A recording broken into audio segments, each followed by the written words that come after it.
My name is Alia Sadiqapur, and I am here to tell you why video games should be embraced in the public school system, incorporated into the curriculum, and all the psychological, behavioral, and assessment benefits associated with video games.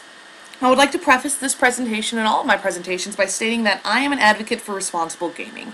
I do not think it is healthy for an individual to spend days on end in front of a computer screen playing a game. I think, as with anything, it needs to be balanced with exercise and other things as well.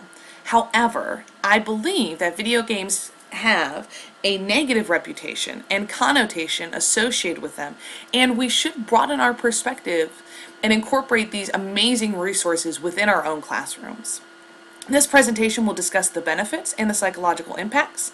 My next presentations will discuss exactly how to incorporate video game technology within a curriculum adhering to the national standards. The definition of a video game is a game played by electronically manipulating images produced by a computer program on a television screen or display. However, the gamer definition states that a video game is an interactive experience in which the player manipulates the environment in the game to reach or obtain a specific objective. But why should we incorporate video games into classrooms? Simply put, they are an interactive and engaging learning experience for students of all learning styles. Through interaction, students are able to retain the information better, it increases their effective connection, and it helps develop their social and cognitive skills. And it works for adults too. My 4-year-old nephew and my 60-plus-year-old grandma could pick up the same game, play with it, mess with it, and within a few minutes understand the parameters of the game and how to adhere and reach to the next level. But why haven't we embraced our gaming culture? Well, with the continually increasing numbers of children diagnosed with ADHD, the increased parental concern over the influences of violent and over-sexualized video games on young minds, and the negative impact of television and other technological advances on critical thinking ability, video games have continued to be treated like a toy, and their benefits are often quickly dismissed, but instead, video games should be treated like a tool. Same with anything else. When you expose your child to a video game, a film, a book, any of those items for the first time, the majority of responsible parents will discuss the material with their child first.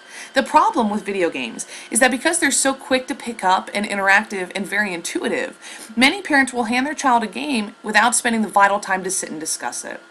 The majority of gamers understand the concept that video games are video games. They are virtual realities that are not real and don't exist.